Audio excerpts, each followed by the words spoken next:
Olive pesa kinga mbongo ya mariage, mbongo ya cadeau. Eto sali mariage. Lobi nango. Mwana na bango azwa mbongo nyonso ayebisinga ake changer mbongo po ba pesa biso ba dollar. Ya lobi kazo ya nango na azo kende ko changer ngona euro po ya moto ya osomba ngo biloko ana poto parce que na poto zaka na kiti ta zaka na sani ta zaka ni lokote. Bozo nanga muta poser nga question zo yokanga. Ngaye bakanga nga micro na zo yokama chérie. Muto a poser question ko tika ebo kane micro te. Azimbo wana ba cadeau ba pesa biso 11 000 euros. 11 000. Azwa 11 000 wana nyeswa ya nango poto atikela meloko te. Mama na ye aratuni mbongo ba cadeau ba pesi yo combien? Ya lobi mbongo nyose tikali pa Ariane. Yango mama na ye memakinga na ndako nganga bakendo menasenga pona zwa 11 000 na pia bango. Ngana zaki na 11 000 te parce que 11 000 e ya na poto e pa mwana ne ya mobali. Benga mobali na yo apesa 11 000 na bandi ko benga ye aboya ko yambanga. Si to komi ba 18h ndia yaka o yambanga na telefone na bi pesa 11 000 mama na yo ameninga na ndako nganga wana pesi condition ava bimisanga libanda il faut na pesa 11 000 euros. Iye abi passé nga mama zui mama lobi mama botika e mbongo eze pa nanga bobimisa e. Nganga na lobi obi mapamba te awa il faut pesa mbongo. Na saki nanga na zala na $2500. Na zwa $2500 nanga na pesa nganga wana. Nganga wana ebisinga pesa soutien na yo ya nzoto. Na ekaleson. Na ebisinga nganga kaleson nanga na opesa te. Nganga lobi so opesi kaleson na ote obimate. Na ebisinga nganga na place kaleson na ndimi na pia soutien. Na opesa mbongo, na opesa kaleson na ngati. Po basa ni babimisanga na bima. Na longoli soutien nga na pesi nganga na 2500 na pesi nganga. Nganga wana ya ebisi nganga wana olingo tiki akenda ko loba makambu oyo. Mama, nako bando loba makambo partout. Osaka mutamado me maka na ndako nganga. Nganga wana ebisi nganga wana soki otiki ya ko loba makambo ko beta pa batu fo boma e. Ngami mama bo manganga na salini na bandi kolela. Libela na libela mokeli na nyonso nzambe o asali kolona se nzambo atanisaka tonga koisaka butu azwa lukumu kembo pe masa joli nzambe bakoko na biso basambelaki na sincérité tokei na kopesa losako na bakoko na biso bakulaka na biso bangoya na biso bampaka na biso sako ekinyo topesi pe ba ijika shu ba ijika fani ba ijika love ba ijika families and sister bozara scotch branche cimenté na ijika bébé amour TV makambo ezali Tobosani pete batnoso baza kolanda biso de partout dans le monde entier. On s'énerve au moment. Nzambe kubenisha tout le monde. Bana mama bozali. Famille bota boni bilokuna. Nzambe apambola bino. Ya bino mondial, international. Mokili mombala paparazzi de la presse. Autrement dit. Bosolo na YouTube. Bana mama kolala kolamuka. Bana mama kolala kolamuka. Boyoki kuna Aria Show. Lelo to na version mususu. Tolobaki na Aria Show. Faut peut ça parmi balé. Tolobaki na Aria Show ndeko na biso lukanza ndeko na biso boy boy. Mais na côté mususu faut kotika Aria Show aloba aza ko se défouler. Bana mama eza parce que yo na ye kuna beaucoup de ba famille toxique te eh oui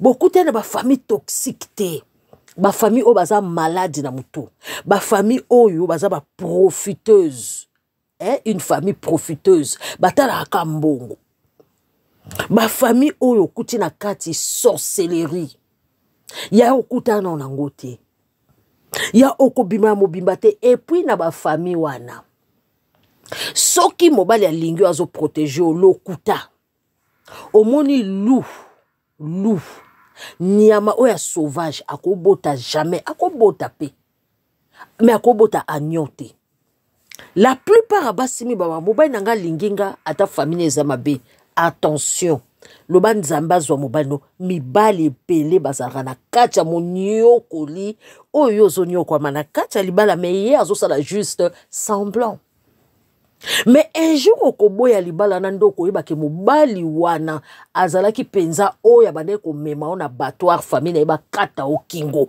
abande ko sala juste hypocrisie. Abande ko sala juste hypocrisie. Okomona ba famille boendene. Ba famille boye omona mobala bando kolanda leki na ngate, kolanda ya na ngate, kolanda mama na ngate, papa na ngate, mokomona ye na mama na papa ne baliaka kitoko bakochaka kitoko. Ndenge to mona, j'allais dire, ndenge to mona ki tope to kundaki. Oya biso ndeko. Oya kufiliwa ya somo ezoyeba na mutuna makolote po famille na ezaki miso okufa.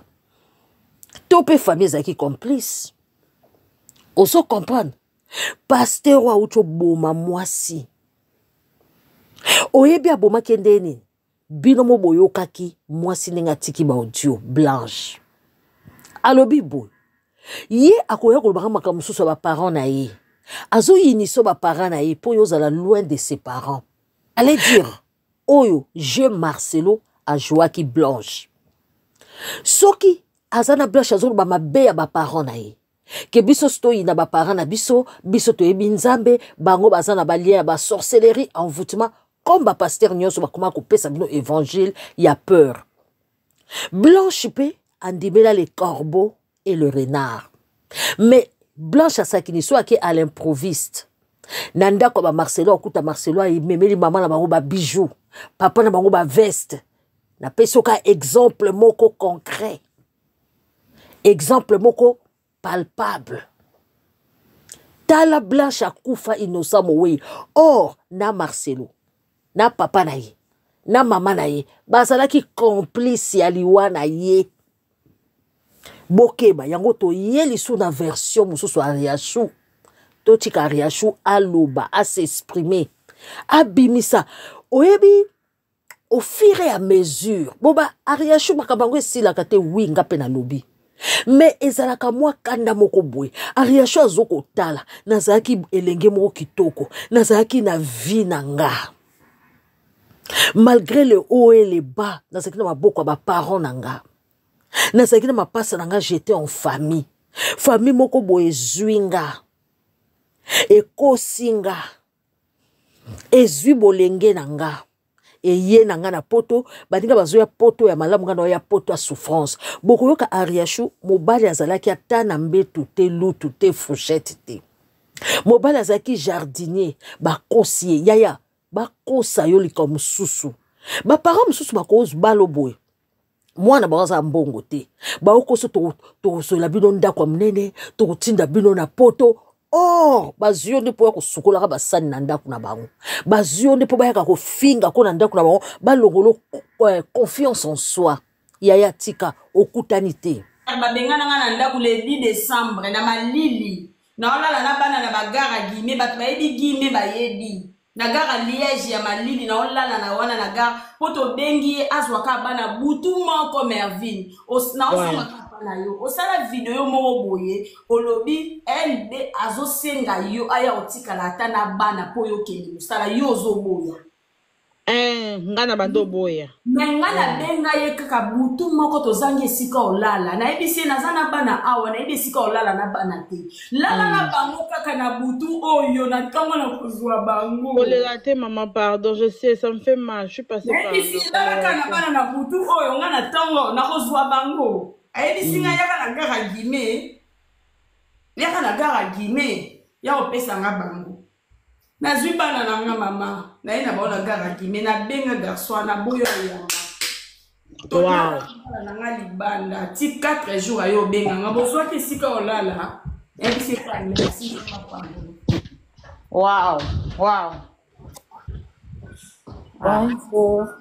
en tout cas to comprendre yo mama dangala kitanga hein to comprendre yo Ariachou courage.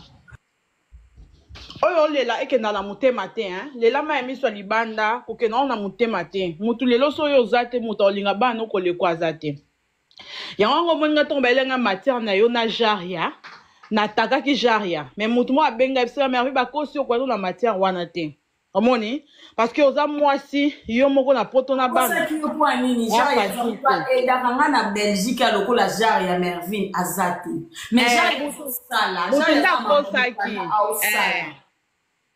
mutunda benganga isina Mervin tika na yo jaya asunga Kariacho. Parce que na ebi paso yo kaka na mona mwana mama no ye na France kuna a sungo te yaki ko fanda place mususu. Kanda na Belgique soki na bina na so ezaki na téléphone o te Mervin na lingana la kisio mbongo oyo atindi lobi pona bana na ngene la mbongo genre ya tielinga lobi pona bana. C'est ça. Courage pour la biso pali bandi akufa. Alors ça c'est no lingi mais kolela na mutema te ya chaud. Omoninga ba perdre la leki nango. C'est le moninga na zonga na papa bana parce que j'ai compris que mutu na pota ko sungo le lolobi atikio. Zama kasi ko sale loko ezona mutema te nazo rappeler yo, nazo insister. Sala ngo likolo c'est défoulé. Ko lela kate so yo ki oki posa ko lelo bengi batu na téléphone. Ngape na luka numéro na. O bengi batu na téléphone, o leli na téléphone, ya libanda na kati te parce que malade ko zoyo. Nga na ote ko bota, na sala ki après ko bota, na sali rechit li kwa ba souci. Na fandi une semaine na hôpital. Une semaine. Alors ko tchango mana mutema tetala bana na yo bana bazaya mama komona teke bakosaki yo ti bapesi yo mwana non mwana cadeau mwana bénédiction lobi ba Olivia na bonza basi minene barosungo osepela nzamba offert sourire yo. En tout cas courage encore nga nazu nga ba réponse nanga ponga mo pena nomi to mais ya sho lingi nini kasi aloba na biso. To comprendre que olingi ko se défouler. Alors to zana pika pour nous tapoter pour na koyoka yo to accompagner yo. Bisous, on t'aime beaucoup. Il faut à se défouler. Ariacho no muna nazaki na ngana mwana moko. Ezai problème te. Tamsu na libala na kutana pe bazwa ba trompe.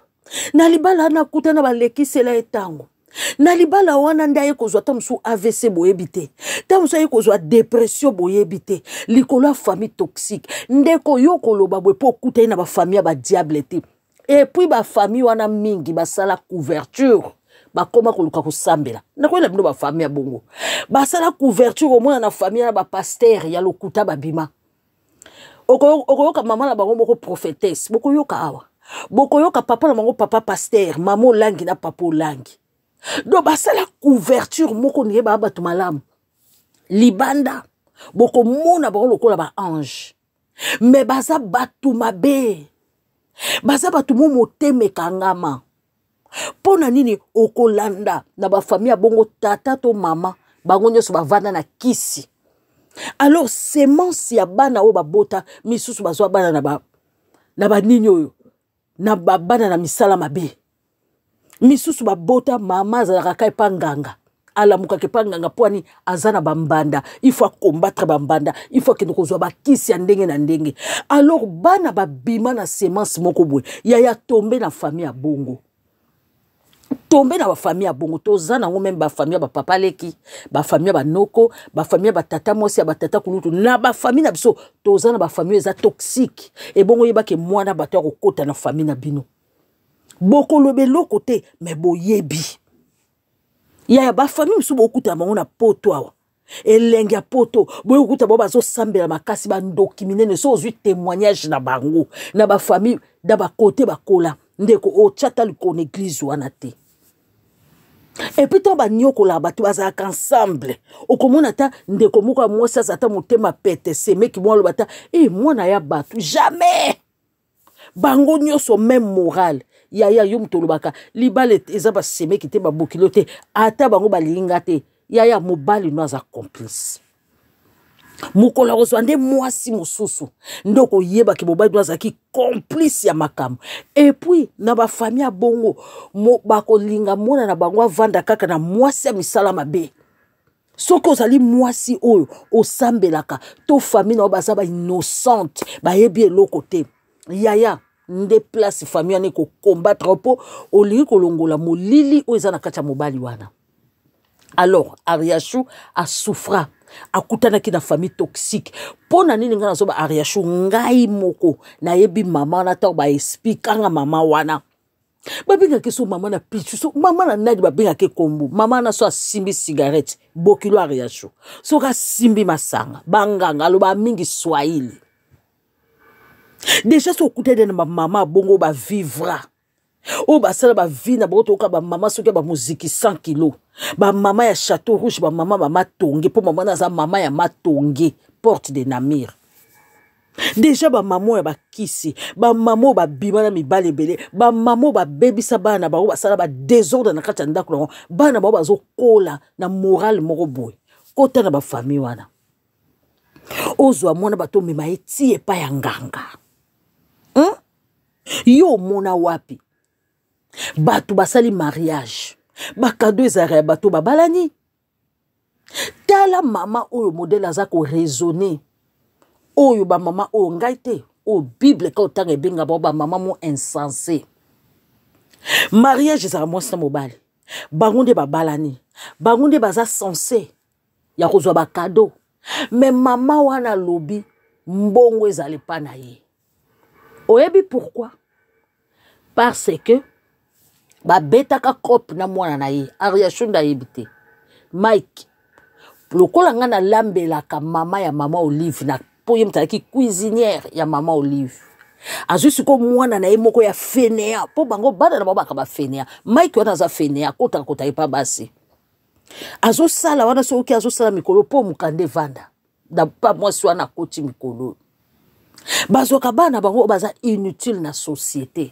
azo bake mwana nga o aza fainéant akozwa mwana wana yango ebisaki Mike yo kende pa Elizabeth leki ya mama Olive cousine na ye okataka ba fleur oza no jardinier kuna azo lukela mwana moyen de vivre ce qui est tout à fait normal parce que aza mama moko boye ya banganda nazo ba mabete nazo saka adjectif qualificatif nazaka ko détailler ndenge lolenge o boyebi bokilo mama ya chute mais ebele ba yebiye mama wana o ba cigarette amelaka libanda to mona cigarette bongo ya bangi to mona na se azo mwana na eba benga bavanda to sa cop yo ebisa mama Olive ke yo lingo bala mama Olive aluke no mwasi aussi longtemps mwana na yazaki na mwasi na kati ya ndako oyo aza irresponsable kuna mwasi wana azaki na zemi na mwana ya bebe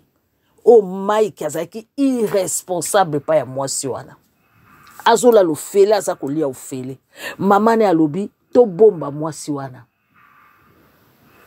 mama Olive a proposé baby to mama Olive baby aye a proposé baby a boyi na ye baye kozwa ariashu basalaki mariage wana na nkopo balia mbongo mama wana oya chimvundu ba mama msubo mona baokaka oh mama na biso diablesse mama wana ya chimvundu atilizaka mwana ne ya mobali ayebisi mwasi wana botaki yo za calme to sa kop to lia mama Olive mbongo omwe lisolo na zwi na source ya bana ya Liège babeti to sa la kop wana ariashu ayebi atani dadani defte ariashu ba mona ba baby ba oya ba poto ba proposer baby liboso yaki poto pona yete tang ba moni baby azo ya poto mama na bango azwi ide Mike bala baby mama Olive bimisa mbongo asana bino mariage ozwa mbongo baby aboyi po mama na za yankedez après siko ba yeko utiliser ariashu pe lokaza ina nchasa abota mwane moko abi mama Olive leki ya mama Olive seke mbongo mama Olive pe lokwa yaka epa leki na ye Mike ya mbaka ebie ba yeba ni pena ba Mike na Liège ba koma mwa famille talaka mama Olive ava koma nanu présidente mama na bango mama Olive azaka mwasa mundele alors faut bazana cuisinière mo bazoki mama moko a congolaise o alubaka swahili lokwa mama wana mama ya mama Olive nde bazoki mama ya Mike akomo balula ba fufu kuna akomo laba ba bukula bo seka kuna epaya epi mama Olive ayebaki akobenge mama za la confiance mutalambela mama nanga mutasokipa mama na la poto wana mama Olive akomi mama présidente te bazaki dana ba relation allez mama wana BBC idée à frappe tango baby a boy ezali na peu problème te Baby ayaki koyeba ke azana ye leke mama Olive te. Nde sikoyo Ariachou a précipité. Habite ngana zonanga. Comme eza bongo mutu so so ki libala famille présidentielle. Ata yo na ye kuna nanga toko boma ba na biso tokei. Baby nani Ariachou pa aye kondima. Tango Ariachou aye kondima.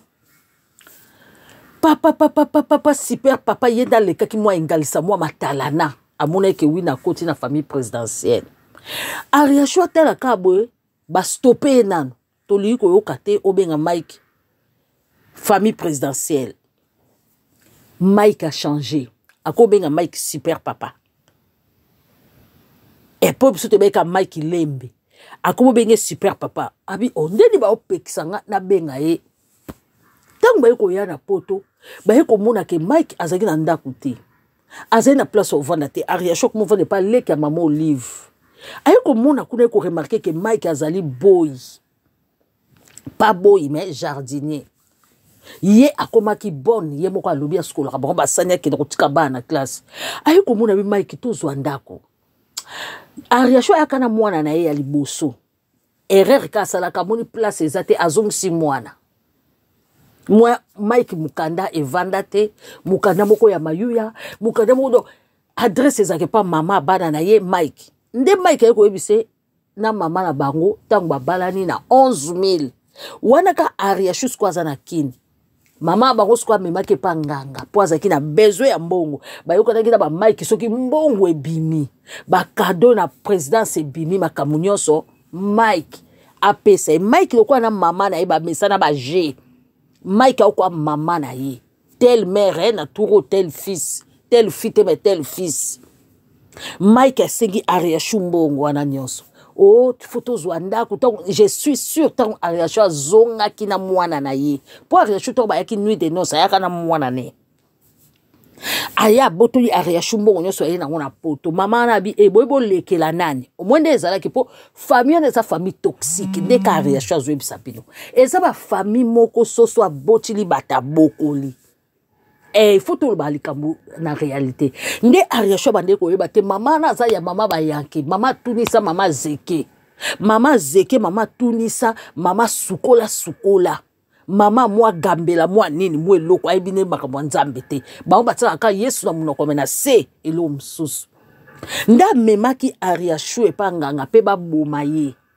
Mwana na ye aboko ndima akima na mbongo nde na suka mwana na ye koyamba po mwana na ye bi mama na ye tala bokeba na bana msusu okakeka mama okomona ba Mike o 50 ans na nzoto 5 et quelques na nzoto be mama keba basa ba garçon mo fainéant garçon mo yebi eloko te inutile na société mama na ye akouvrak azo couvrir ye akouvraka ye comme ça bana ya batu babimaka ba souffraka ba bouc émisseur de ba Ariachou modèle ba mama wana ye mo apesi ba éducation malamu te ye mo na vie na ye ba kisi banganga ye mo na vie na ye désordre obe ba mama na akozo pe Mike akomisie pasteur botondi pe kuna ye moko prophétesse nzoka ne mama mabe mama ya sorcellerie abota bana basi na mbali ba sorcier nzoka ne Mike ayebaki je ya mama na ye tande ba mimi Ariachou na kata nini ba mimi na nganga mama bi kope ya kope ne Ariachou ekobaki libala eza ya kope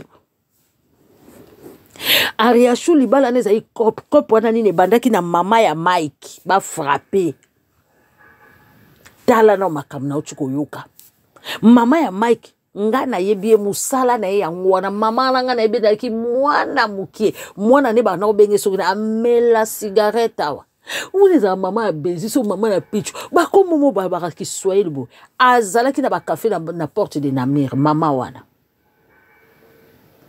Juja tala place Ariachou qui n'est ko tomber malheureusement réseaux sociaux to ça ni to pixé kaka. Mais si tu quelque part, tu as se défoulé. Tu as Ariachou, aloba.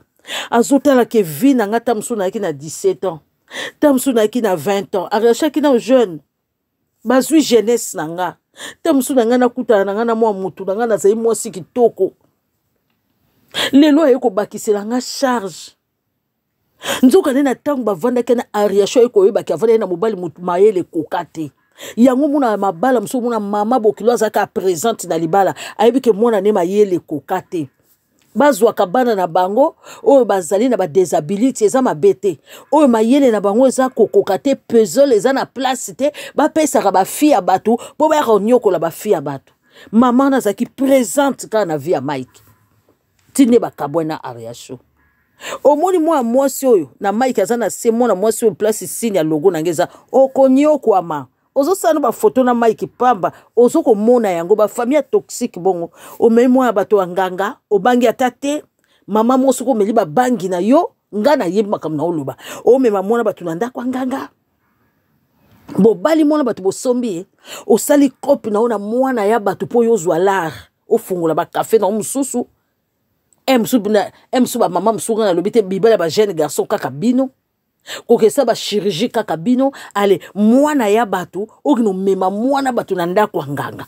et puis osotinda nganga bomaye bana mama suku bozongi na place Ariasho te ba chance ezali Ariasho ko yane pe na poto ainga sa makambu me Ariasho ko banga nganga Ariasho ko mulamuka nde siko yango la musaka ye et puis yo Mike yango susu po ba ke bana na mibali baka complice na ba mama na bona ba tata na bango asundoli na bana mibale ngaso yo Ariasho lobaka Ariasho parce que akuta pe mbanda mukanda te Ariasho bana oyo ba déclarer ba ona moto mususu moi à faire chier yeza. Je me suis retirée pendant un moment. Je n'ai pas dit que j'ai bloqué toute la famille. Non, je n'ai bloqué personne. Mais j'ai pris un recul où je n'appelais plus pour me plaindre, ou si on ne m'invite pas, je ne m'invite pas dans la cérémonie. Là où on ne me dit pas, viens, je ne m'invite pas là-bas. Je reste chez moi. Je mange. Le transport que je vais prendre pour aller là où on ne m'a pas invité, pour qu'on aille, j'aille, pour qu'on m'humilie, je prends ce transport-là, je m'achète une bonne glace ou un bon poulet rôti et je m'infume, je regarde. Si je n'ai pas de télé chez moi, je m'assois, je suis chez moi, je peux lire ma Bible ou je peux, en tout cas, je m'occupe. Je m'occupe de moi. C'est ça le plus important. De s'occuper de soi-même au lieu de vous inviter là où on ne vous veut pas, où on ne vous invite pas. Arrêtez de vous inviter. Souvent, quand on ne vous invite pas dans des endroits là, c'est pour vous protéger vous-même, vous ne le savez pas. C'est pour vous protéger vous-même, vous ne savez pas. C'est pour vous protéger. Les réunions de village, tout, on dit tu n'as pas les moyens, donc on ne te dit rien. Ah mais reste chez toi, prends ce temps-là. Quand tu as donné toi-même cadeau pour te concentrer sur tes activités, ton petit business. Si tout le monde vient chez toi tous les jours, venir lui exposer leurs problèmes là, toi tu peux régler le problème de tout le monde là où tu es. Tu peux régler le problème de tout le monde. Donc si on ne vous invite pas, mais tant mieux. C'est un moment pas perdu pour vous. C'est un moment pour vous concentrer sur votre personne. C'est un moment pour faire des choses. En tout cas, occupez-vous de vous. Allez dans mariage, tu gagnes quoi même dedans? Tu gagnes quoi dedans? Hein? Dis-moi, tu gagnes quoi dedans? Quand si tu ne vas pas dans le temps, ils ne vont pas venir dans pour toi. Est-ce que moi j'ai dit que j'ai besoin des gens pour venir faire mariage? Non! Si tu ne vas pas dans pour toi, ils ne vont pas venir dans pour toi. Hey! Laissez-moi vous dire, le nombre de personnes qui viennent à vos funérailles ou à vos cérémonies là, la majorité, ce n'est pas ceux-là, ils ne vous aiment pas. Hein? Ah d'accord. Ils ne vous aiment pas. Hein? Non, ils ne vous aiment pas. Ils avaient du temps à accorder. Ils viennent voir ce qui va se passer. Tout ce que vous allez faire, tout. Et puis maintenant, ils font leur liste. Pas bon, elle a enlevé 1 million. 1 million. Ndeko, oko ke na famille moboe. Bango mono baza ko se retirer na famille na bango. Ba famille toxique ya boy. Batu musu ya famille na mwa muke. O ba bota mwa bien. O nzamba yoka pesa sa mwa grâce. Ba okima no ba famille na bango ya toxique. Et bon, yo siko ba balo na ba famille bongo. Yaya. Et puis ba famille bongo so kocho kanisa ba santo ouais. Nzoko ba na ba idée na bango derrière la tête. Ba famille bo bazaka ba profiteuse. Babala ki yo soi-disant pour papa na na poste moko quelque part. Babala ki yo ta mususu po ba benda mama Olive Mbongo. Babala ki yo soit do babala ka mutu na bit moko boy. Après ce que ba ko muluka ba défaut na yo. O Ariacho impoli, o Ariacho kutaza mukuse, o Ariacho aza mulai, o kutu munokone salabo, atenga maboy, yango tozana besoin na ete bazali bon, on dirait bango de babaza ba parfaite. Lelo yo. Ariacho eko comprendre que zaki mama na bango te. Ezaki mama na Mike te zaki na Mike. Bandi kuna tila bino ba famille toxique. Na ba pasteur, bana msu ba souffra, ba pasteur le ba te bino alléluia amen. Natile bino ba famille toxique bomona. Ba mama msusu le ba bimelo ba mama prophétesse ba sundola bana na bango. Mais à quelle église moi ke kokamba. Ba tata msusu le ba benga mo ba papa pasteur à la con. Ba sundola bana na bango. Okomona pasteur ono zomona moi sine ya liboso ye wana te. Azwa moi si mususu parce que moi sona zolo ba anglais bien, aolo ba français bien po ba te ya kanaye a influencer bato. Oko kamwa na Kinshasa bato ba bakalingala ba mamo bazala besoin nzambe o bazomona ba pasi bano ba shege ba bengana bana besoin ba yoka lingala ta musu atanga te batangisa ete conjoncture ya mboka mais Marcelo azote ya na français na anglais.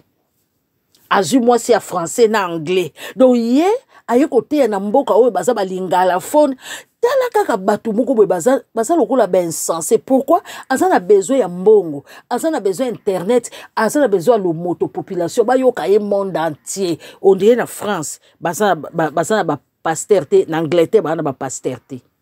Ozomona. Leader.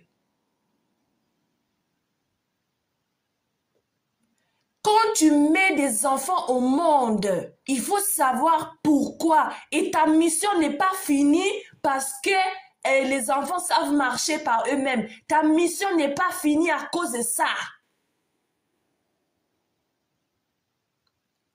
Ba parents ba sundo la mission na bango, ngana nyoko la mi na ba étranger. Bo comprendre na nyoko la mi na ba étranger.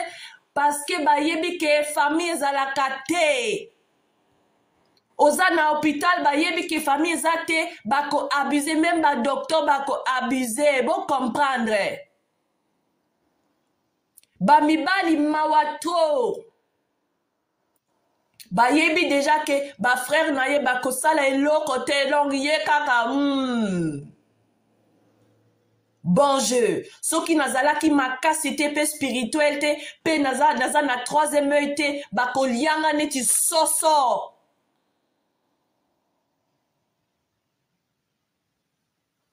Je suis une fille, une femme. Une femme doit être protégée. Une femme qui n'est même pas protégée par ses propres parents. Mais ces parents-là, ce ne sont pas des gens normaux qu'on peut dire, ah, bazaba soulard, ah, bazaba drogué, te bazaba pasteur. Il parle de la moralité. C'est grave. C'est très, très, très, très grave.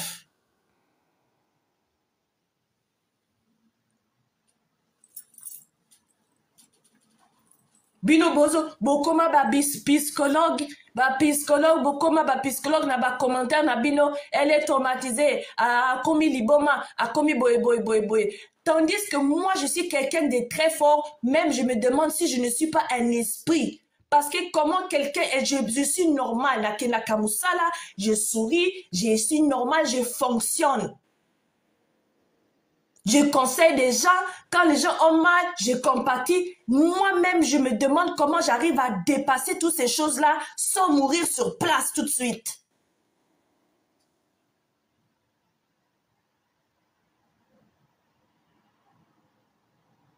C'est quand jeune fille oyo soki akomi boza résultat ba parents oya mabe tala mwasi atie suki rouge comme on est mama bibi mama prophétesse soki bibi atsundola bana ne je crois que ça maman na bango papa maman comme prophétesse papa prophète ba sundola bana na poto bino boyebi bana ebele bazozo ba viola likola négligence ba parents likola sundalisation ye monde azo ba sundalisation surtout ba parents ba congolais basaka ka yeso so abotili bata bokoli batikaka bana ndako par ndako akotika bana ndako aboti na victoire alongwe na victoire ake kobota na matonge alongwe na matonge aboti na lemba alongwe na lemba aboti na rompo ngaba alongwe na rompo ngaba ke bota na ipene ndako na ndako atika bilongi na ye asundola bana wana niko benga na telefone niko soisa bango na ba réseaux sociaux bota lelo likambe komeli mwana oyo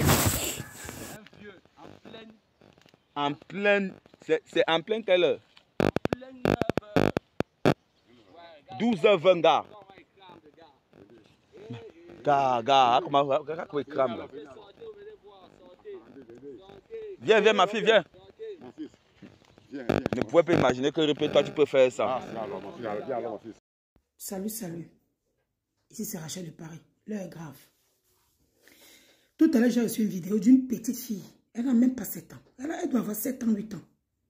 Et tu sens qu'elle est déjà habituée. Que son prédateur l'a déjà détruite au point où elle a pris goût. On voit le père là, en pleine journée, en train de la VIOL. Moi, en tant que mère de famille, quand je vois ça, vous savez dans quel état je me mets, moi? Suivez vos enfants.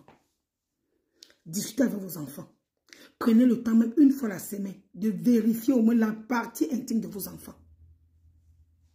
Ça ne va pas. Au Cameroun, tu vas voir une maman qui parle. Une maman, oui, c'est vrai, tu as abandonné tes enfants. Tu sors le matin, tu peux marcher. Tu laisses l'enfant au quartier. Tu rentres à 20h. Tu as discuté avec l'enfant à quel moment? À un moment donné, arrêtez de faire que la vie s'attrape les gens. Je connais beaucoup de mamans au pays qui ne connaissent pas avec qui leur enfant marche. Il y a beaucoup d'enfants abandonnés à elles-mêmes. Il y a beaucoup d'enfants qui sont victimes des choses comme ça. Mais il n'y a personne qui parle de ça. La mère seulement elle suit de l'argent. Elle a marché, elle parle, elle boit sa bière. Maman, vous savez quoi? L'irresponsabilité d'une maman. Le prix à payer, c'est nos enfants qui payent le prix. C'est fort. C'est fort. Bande kobino bo moni vidéo te. Ngana moni vidéo tata o ya 73 ans. Koko. Sikoyo mwana nde akufi batiki na zamba. Tata oyo atie mwana na se, olati ata position akovanda, amateli likolonga na moni mutakala ya papa oyo. Amateli tumwa mwana oyo likolo. Yaya. Tamsusu mwana omona ba parents ba sundole pa ya koko. Mama akima akenda koluka vi. Papa pe asundola. Mwana za na surveillance te na 12h on bana ba okenda te école primaire mwana oyo. Bazo sale viola. Bana ya bongo, asasi kona idea bongo na mutu, tamsu koko na ye mutamemie. To voisin. Siko akoli na traumatisme wana. Mwana wako bimande ni lobi na vi. Mwana wako bimande nini. Bakangi tatoyo, pou mwa eto changu azate ba okata mutakala. Alongole li mwana, tano samno kindoke sala makana moi. Bondi mate. Tata 70 alinga tobola mwana na makile bima akoti sape milikine ya salite ye kutu milikite miyoyo na kati nzota mwana wana semence nini aboti na mwana wana okomona mwana komelo ba diamba mwana komi impoli okoyeba te loko nini nge salima batato basundola bana ba mamo basundola bana ba mabala oya toxique botika baria shuba luba. Oko kipe kokoma traumatisé na mukolo. Libala wane traumatiza ariashu. Poa bika, thérapie ezakaka koluba.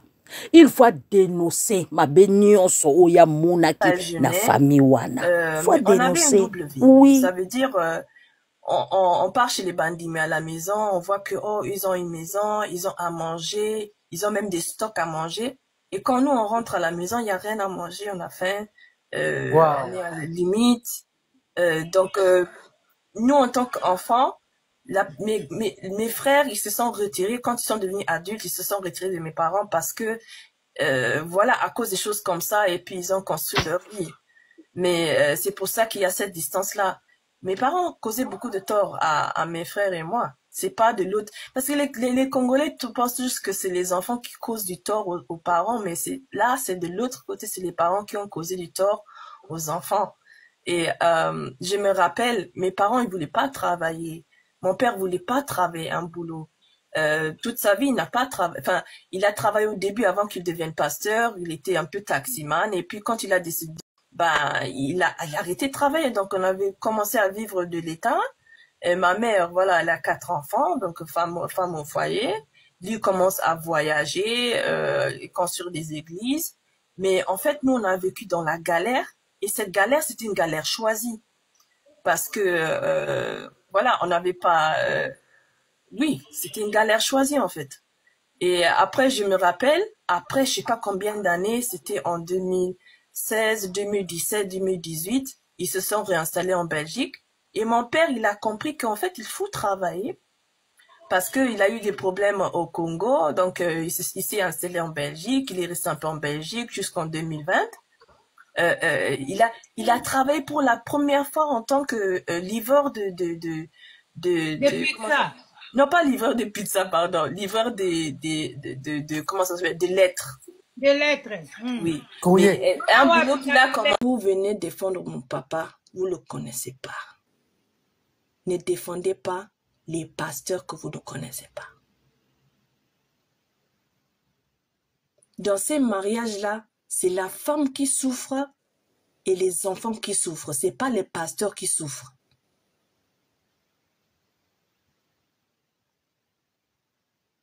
Mais comme lui, il est beau, il parle les français, il dit gloire à Dieu, Jésus-Christ.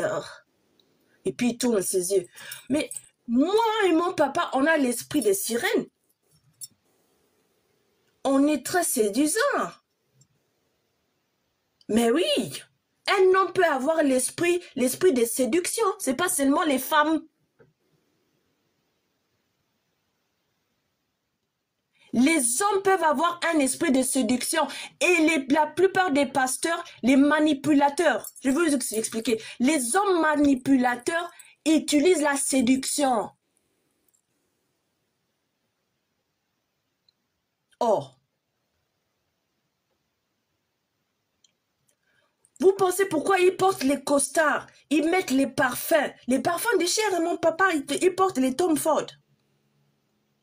Les parfums, vraiment, s'il passe comme ça, tu sais que c'est lui.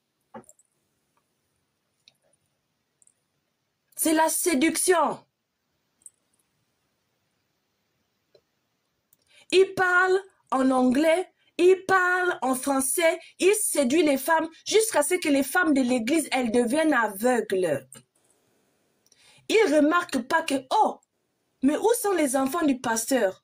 Oh, l'enfant du pasteur, on a entendu que elles ne posent plus les questions. Le coup là, ils ont créé une façade. Les bandimi bamona kalisusuté à cause des sundolisations, à cause que les femmes elles aiment les goros, à cause des bêtises.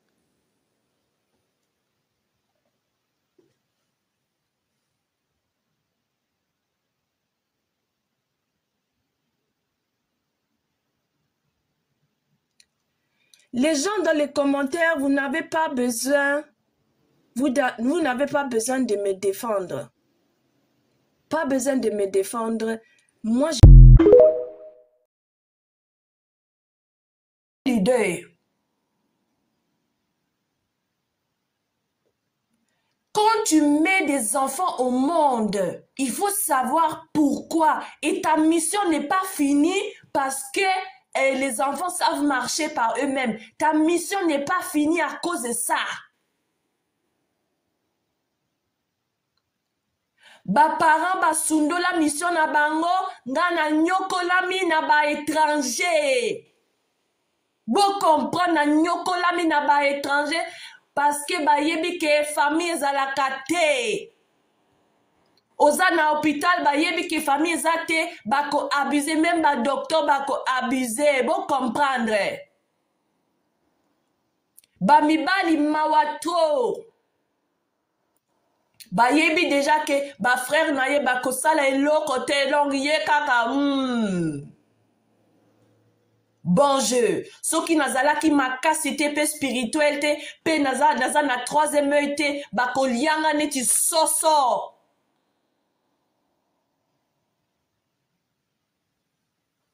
Je suis une fille, une femme Une femme doit être protégée. Une femme qui n'est même pas protégée par ses propres parents. Mais ces parents-là, ce ne sont pas des gens normaux qu'on peut dire, ah, baza ba soulard, ah, baza ba drogué, te baza ba pasteur. Il parle de la moralité. C'est grave. C'est très, très, très, très grave.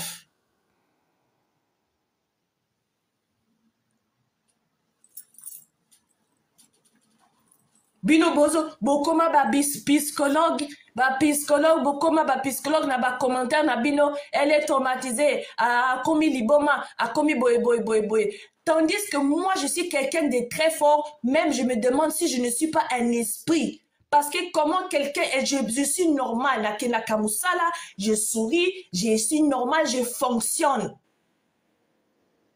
Je conseille des gens, quand les gens ont mal, je compatis. Moi-même, je me demande comment j'arrive à dépasser toutes ces choses-là sans mourir sur place tout de suite.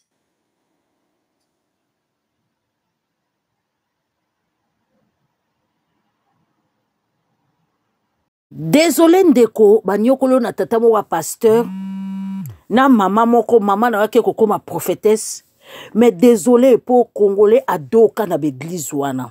Aondi melote bafana kwit ya lotoko na zododo ba ya ofinga o ba ya ko se moke na yo po bango batangisa bango bible na ndenga mabe bakolisa bango bible na colonisation eza biloko mo evandi na biso de décennies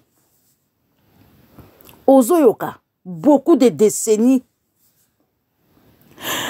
ata ba mabalo toxique evandi na biso kanga motema tokoyoka ba bokilo bakotela mwasi nini mwasi oya ndoki o bango mo batie pembeni na o porte eza ouverte laissez passer na via mwana na bango mobali bana na mibali basuka aka kokufa ndenge wana boyoka suli solo mususu mwana mobali mususu akufi kaka bongo famille ya toxique ba monisa epasse ba pese mwasi oyo bazongise mwasi oyo oya za mabe oya za boeti mwana mobali akufi na mwasi moko bango babengisi na Kinshasa mwasi wana ye na bakisi alesi mobali adundisi mobali bakisi mobali asalini akufi et puis famille po babenga bango bandoki te bazo protéger mwasi wana oyo bango balingaki o babengisaki na Kinshasa tala babokilo na babalaka double mariage wana mwana na bango ozobota pe bana me bango bazwi mbongo ya mwasi moko boye ya poto nga sina mona ba famille ndengwa fi moko bazo avofana na Angleterre azo yenga bazwi mbongo na ye akibaki ko bala mwana na bango mobali yo so mona papa na mama bandima mwana na bango mobali ba verser dot bakomi ko shina basi wana do mwana na bango mobali za na basi ebele bango ba shinaka ti basi mususu ba ya kofinga mama wana lokola bokula ba ariacho ndeko nanga désolé papa abino muta okotelo azate ba congolais bango mo bauti na ba famille toxique ba mesana nango na se ya mutema ba basaka na likambo akanga mutema ba okotelo te bando ya kofinga yo toka histoire o famille ebomisi mwana na bango na poto awa yo so mona ba remplacer mutu na 6h du matin musala la livraison ya ko livrer biloko na mandako 6h du matin. Belle famille doit protéger moi la moi ça bomi mobile moi na bino poani. O protéger poani. Ne lo nini bino de bo perdre. De ko yoka li solo ko le kate. Garçon o ya kufi na boka Irlande. Azaina makangu depuis 3 ans passé. Moi c'est mon ba message à 5 ans pardon abonné. Ça veut dire moi na mukaza na 32 ans. Ça veut dire moi na boti na c'est à 20 ans na ndaku na bino. Baluba bo muté mbé. Baluba presque nous c'est 99,1 bois monter ma bête. Tina ba camarade ya moi na mobile Patrick ba na ndako ba yebi ke mbana moi na so na lambe la footballier mais le mboka ba olo ba kene yende na bomiye. Moi ça ma mobile na masasa zo masasa bomiye. Mais ceux qui déjà mbanda za na kati ba tele ba kisi kwa fi wana uteki Congo ceux qui rit ceux qui nani asobi ba kisi ayeli ayena ndako alesi mobile ko maliboma. Oyo ki abosa ni na bana ni bazami keso lelo azate bana ba souffrir ala muka na tongo ba yaya kosi mo mwasi na ye azo sala Moi, ça le tout un rendez-vous na bana au 4 ans, week-end. Oh, te canceler en kaka. Zo rendez-vous moussous. Mon bala bima 6 heures après c'est moi si bizarre qui. 8 heures moins be police est ndako. Moi si identifié. Moi ça bien identifié ni mobile au na ville nanga a.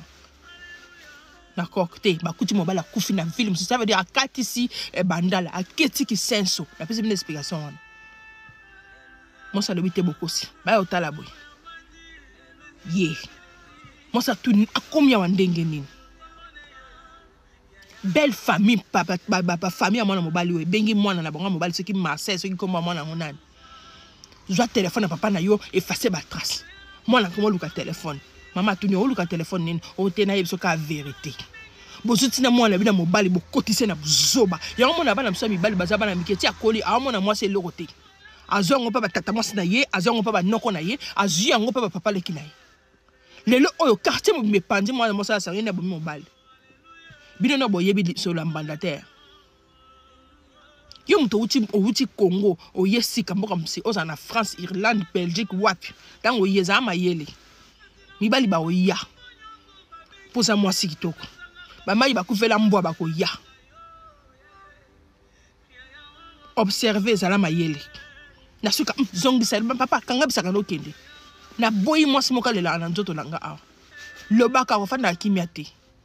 Poli babe eux comme ceux qui rite ceux que l'on connaît et qu'il y a vie mobimba mobile qui toka kufi boy na sali life mercredi tala mwana komeninga tata yo za mwana mabe yo apenda mwana mabe ba tata monsino bazo tinda yo kota makama tata na yo tika wa mwana muke vie za na mulai liboso na yo kokota makama mikolo te si on a tuni belle famille à Patrick ba mdeko Patrick bozo protéger mwana moi ça abomi de ko poani o pesanga ba photo na ye bo exposer parce que l'icône a yé ne ce qu'abi mobile a bien attengoté à qu'il ait rendez-vous na mbana na yé mais à confiter si côté si ko protéger poani ya zama la munde jili ta mabe bo ami tema mabe wa pena mi tema mabe wa pena mi tema mabe bo pesa nga ba photo na yé bo pesa ni na yé to exposer que na ça danger na société mobile ne so linga okufa.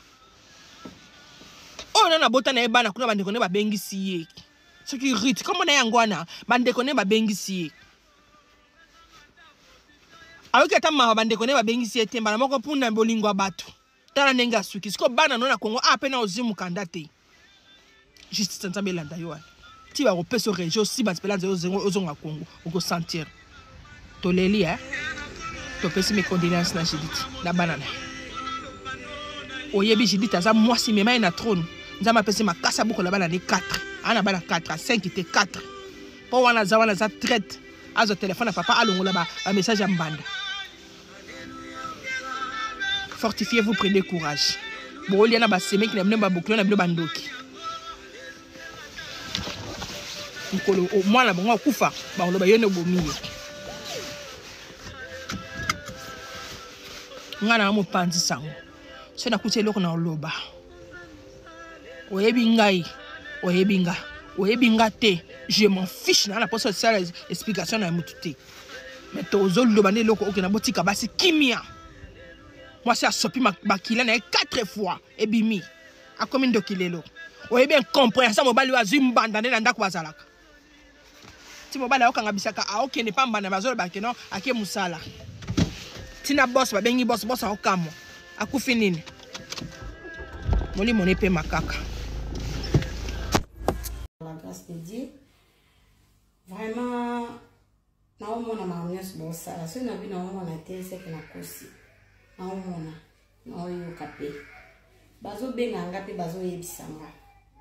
Na lito solo moi mukie kaka na faire comprendre à bino moi mukie.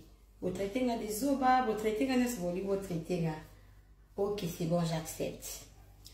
Message na ngeza boy. Pour na bato nyonso o ba osala nga ba live ba fan nanga o nyonso ba vandi po ba lobi la vie Ariasho ngamu Ariasho yelo Ariasho lobi na bino boy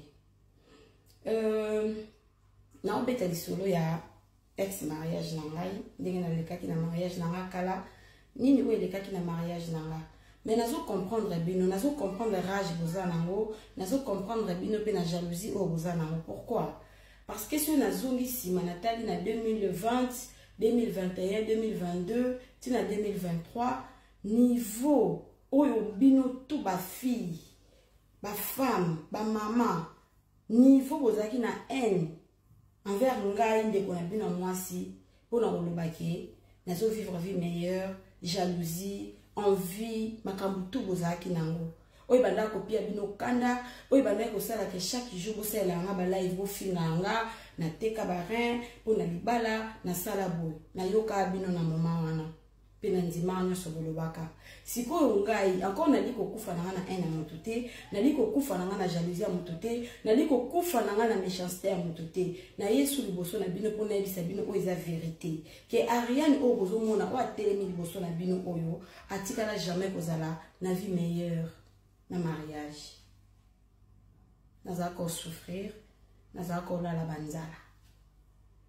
bolongola mama Olive na makambo nanga botika ofinga mama Olive. Mama Olive ninga zawana ayaki na nzela na biso, peut-être mama bato azaki na besoin ya ko aider biso, peut-être mama bato akanisa ka linga sala malamu, le contraire atomba ika na bato ya mabe.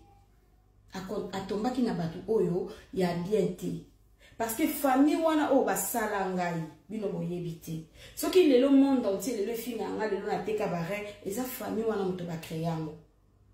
Eza famille wana mutu ba créango. Soki lelo mama Olive afinga marakazwa bare nanga, eza famille wana mutu ba créango. Yango ngai ya Ariane, na yo oyebisa bino, bomoni libala wana bino banda okantiza ki libala mama Olive ya millionnaire, ezala bongo te. Atikala jamais kozala leki ya mama Olive. Na bandeli, na obiboui, Mike Ndema atikala jamais kozala leki ya mama Olive. Na lobi lisusu, omoni ngai ya Ariane ona telemi awa. Na Mike to banda okende kolala na ndako ya Bernadette o aza cousine ya mama Olive oya kutisaka Mike na mama Olive po baya obalanga Ariane siko to banda okende kuna nga nazalaka lokola boni ya Bernadette kosokolele basani kosalele ndako Mike musala na ye ezalaka kokekotika bana na klasi kokatele na ba flair yango wana message ezaka wana ezate wa ya chose luka azongela libala azazoba ezalikamba kizoba te ezake bo comprendre kanda nyonso bozala na ngo envers ngai jalousie envie nyonso bozala na ngo envers ngai o bwana mona bo bomanga lobi lelo musika donc ezaka yango wana ke loko na kati ezala te na lala banzala ya grave eloko esa bino pasi yango wana eloko bolinga ko nzima te ko yoka te ezaka yango wana ngata mukolo moko te na ko manka mama Olive respect soki na na poto leleza grâce ya mama Olive mama étant que maman elle a comprenait que onaka bato mabe azonga pa na mwana na ye asolola na étant que mwana na ye alobi mwana na nga makambo nyonso eleki limbisa na ye bakate na kanisa kana zwela ka muto malamu mais problème ezate ça la vie continue ngana kana kanda mama Olive te c'est si là. Mais moi mobali wana akona la kaka ye o famille esalinga na omema bino 4 ans tozala na bino kana réseau déjà na mini bango 3 ans bozela siko na 2026 na yo bete la bino ya suka on a clôturer dossier na bango na 2026 na rapenga na kanda na ayebi ke na kanda na so bino bo tomboka bino bo ganga etali bino mama bon mais la javel o moni kuta okokate alukaka jour apia date to kutana na eto bunda ponga na lobike mwana mobali wana azaleki ya mama Olive te azaka mwana musala ya leki ya mama Olive abanda kokekotikela yebana na classe o siko amoni aboyi konzimango apesa date to kutana to bunda kasi nga mutu na lobia ya suka na ina clôturer batu nyonso bo petenga des zoba ke nazala zoba na rata libala zena isa milo moko we omwe na kati ya libala wana na kati ya kopo wana na kati ya inyo wana mutu abima na eloko eza angari yani botu na ngani na bima na lupango na bima na bana na bima na mukanda na bima na poto ye mutu bayela ekop abima maboko pam ata eloko te abima na rien ata bombo azwa te ata lipa azwa te donc ngai nde mutu na mutu mayele koleka ye pona kinwa na betela e carte omoni carte ye na famille ba betaka na table pona nga ngam tu na gagner ngam na zana ba jonker ngam na zana ba jonker a carte wana ngam na bima na bana na bima na lupango bima na bandali voilà na bima na lupango na bandali na bima na mbongo ngam oli va katela nga boy mbongo apesa nga botsango na matoi na bino na zwa na bima mais ya zo eloko te maman oli va zo bate maman oli va zo bate a comprenant déjà que moi mobalo aza mabe au sala moi so mabe po mabe za la ke belé mabe nyose bando le kana libala non ndo yebisa maman Olive azala au courant de tout botsango na mito na confirmer bino sikonde na za bona pesa maman Olive rien bobo manga nga kutune na abo na teleni boye ko na vivre boye rien na ngasko ezaka na nzoto maman Olive o esengote ya bino sko ba rien na bino bo sela ngweloti bozaka wana nzoto malili boya osabone na compte na po kamiti na no la sabino babilo oni ne sala ko chauffer moi si nzoto boya bo sabone ole bo vana bo finga anga ye kamite ivere ya bozala malili makasi ko lobele kibino trop zoba oyanga oyo na carte ba tamayele ngam na mam tamayele ngam na ganya ngam na zwa na lobaka na ye na komene vidire yango na osala mo wa moni a osepelate apia date to bunda et pas jardinier viens ici papa pas jardinier moyibi yaka oyebi ko yibanga mbonti oyebi ko yibanga ba bijou oyebi ko yibanga ba bag oyebi ti yo traumatisé nga bat ba no zala te nga na esa ko no traumatisé na réseaux sociaux yo moyebi ke yo ata ba biba pesa nga yo no zwate na zwaka nda kwa sport ya ko bondela nga te papa oya ko bina nga na ti ata adresse oyebi ti so na moment na zana besoin na nga na zwayo pas jardinier oyebi ko yo senga nga o ti adresse pa na nga oyebi na boyati oyebi ko senga nga adresse non papa nga no to yebi ko ale ka maman Olive te nga na yo to yebi ke ozala mutu obana okatela mama Bernadette matiti ozo kata ba fleur à jardin nenge kolaka o kata ngo kitoko o ke otikela ke bana na classe na tongo to yebiti nani ngo bino bolinga bo sakanela yo na famille na o mama no mema banganga mabe mama no mema banganga mabe botinda banganga ovanda banganga ba obenga na téléphone tolito mela makila na o bomona nga ngamba na bino bomona nga zoba na bino bomona nga bombo na bino pobo sise na ebisa ka oti nga bi ebisa ka famille na o ba osala balonga nga na mutandu na mukongo na mutandu mama na nga za mulefu biso bakoko na biso bapesa kati bapesa bino accepter bakoko na nga bafongolela bino porte chez biso balemfu qui se kota ate biso balemfu tozara bato akisite oyoki famille mama na nga bayebi kisite toyebi kinganga kisite na mutandu na mukongo omoni bakongo avolia mukongo il faut bakoko na ye bapeso place bakoko na ye il faut bavandiso na kiti mais bino nyonso bosala na mama na yo na ba mama leki na yo bakoko na nga bapesa bino espace te oyebi toujours oyelaka ngai ba frites opesa ba frites na lia na yebisa ko nini boko lianga te ongotiela nga poison muto envia kinga mutaliboso ezayo muto envia nga mutaliboso ezayo parce que bino tout bo wana mona lokwanga na ndo vivre bala millionnaire yango bo wanda ko envienga yango bo wanda sela nga ba live bozolo ba n'importe quoi na 2022 2020 2021 2022 2023 bino nyonso bo bande ko envienga yango lelo na yo yebisa bino botika ko envier lelo ngona isa bino mutu bo banda ko mona lo wa ya la na bomengo ya simba ka ba million ya zaka na mbongo ye boye arate libala millionnaire na yo isa bino ke zéro dia ki di chuchu eloko ezala ki kuna ezati Chocopic mon amour je t'aime eloko ezala ki te ngamo na ebisi bino video na to tia sikoyo na to tia siko video na tia siko na page na nga ngamo na ebisi bino omoni na ndo ya poto mobali wa millionnaire wana azala jamais le ka maman Olive azala wana ngana itozaka bana misala ya cousine ya maman Olive nga na ndo sokola basani na banda kosala ndako ye azala koketika bana na classe abanda kokata ba fleur azala eloko moko te na relation ya famille ya mama Olive botika mama Olive kinya mama Olive ana kosa kinya ezanga ke mama Olive akutana ande na bato mabe akutana ande na bato mabe na nzela na ye mais ce que ezalaki mama Olive akutana peut-être na mobali moko malamu na mwasi malamu alingaka mérité oyo o mérité te. J'ai beaucoup de respect à notre maman Olive.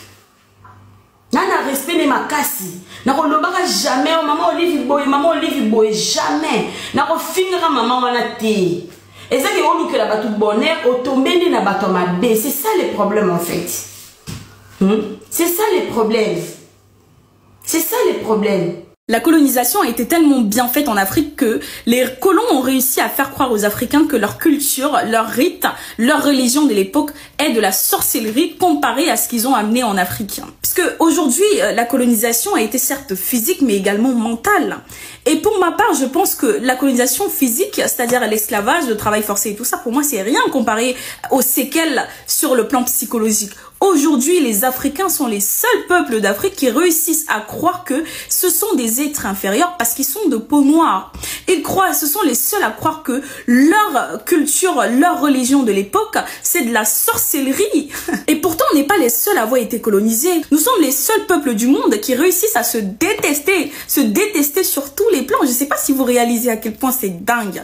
Le travail, c'est-à-dire qu'il a été tellement bien fait que on se déteste au point de détester même ce que nos ancêtres y faisaient à l'époque. Parce que pour moi, en arriver là, c'est grave qu'un être humain réussisse à dire devant un autre être humain que, en fait, ce que mes ancêtres pratiquaient à l'époque, c'est de la sorcellerie. Ils n'étaient pas dans le bon chemin. Comment tu peux réussir à dire ça? Tu peux ne pas être d'accord avec ce que tes ancêtres faisaient, mais de là à dire que c'est de la sorcellerie, à diaboliser cela, ça c'est vraiment dingue. Je n'arrive pas à trouver les mots pour décrire cela. Alors les Grecs par exemple, ils n'ont pas été colonisés certes, mais ils sont passés à une autre religion.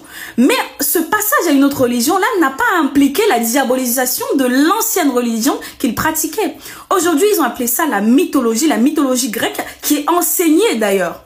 D'autres peuples d'Asie, par exemple, valorisent leur culture ancienne, même si aujourd'hui, très peu de personnes, on peut le dire, pratiquent cela. Mais ils valorisent cela. Mais les Africains sont les seuls peuples du monde qui ne sont même pas capables de valoriser ce que leurs ancêtres faisaient. Au contraire, ils diabolisent et appellent cela de la sorcellerie. Dites-moi si ça, ce n'est pas de la folie.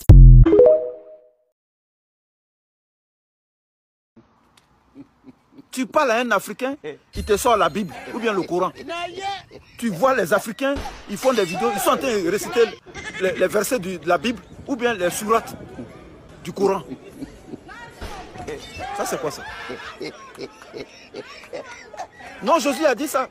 Non, Mahomet a dit ceci. Non, lui là, il a dit ça. Non, Josué est passé ici. Non, Mahomet.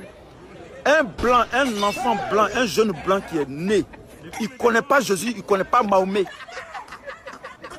Il ne connaît pas Jésus, il ne connaît pas Mahomet. Le petit blanc qui est né à Londres, il ne connaît pas Jésus de Nazareth.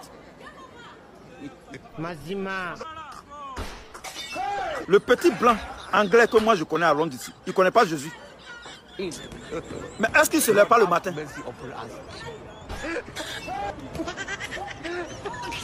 Est-ce qu'il ne se lève pas le matin pour manger? Est-ce qu'il ne mange pas?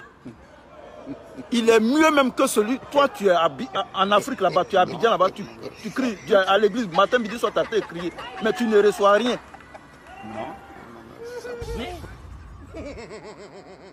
Les blancs ne vont pas à l'église. Mais est-ce qu'ils ne prospèrent pas? Est-ce qu'ils n'ont pas tout ce qu'ils veulent? Est-ce qu'ils sont maudits? Mais chez nous en Afrique, Jésus, quand...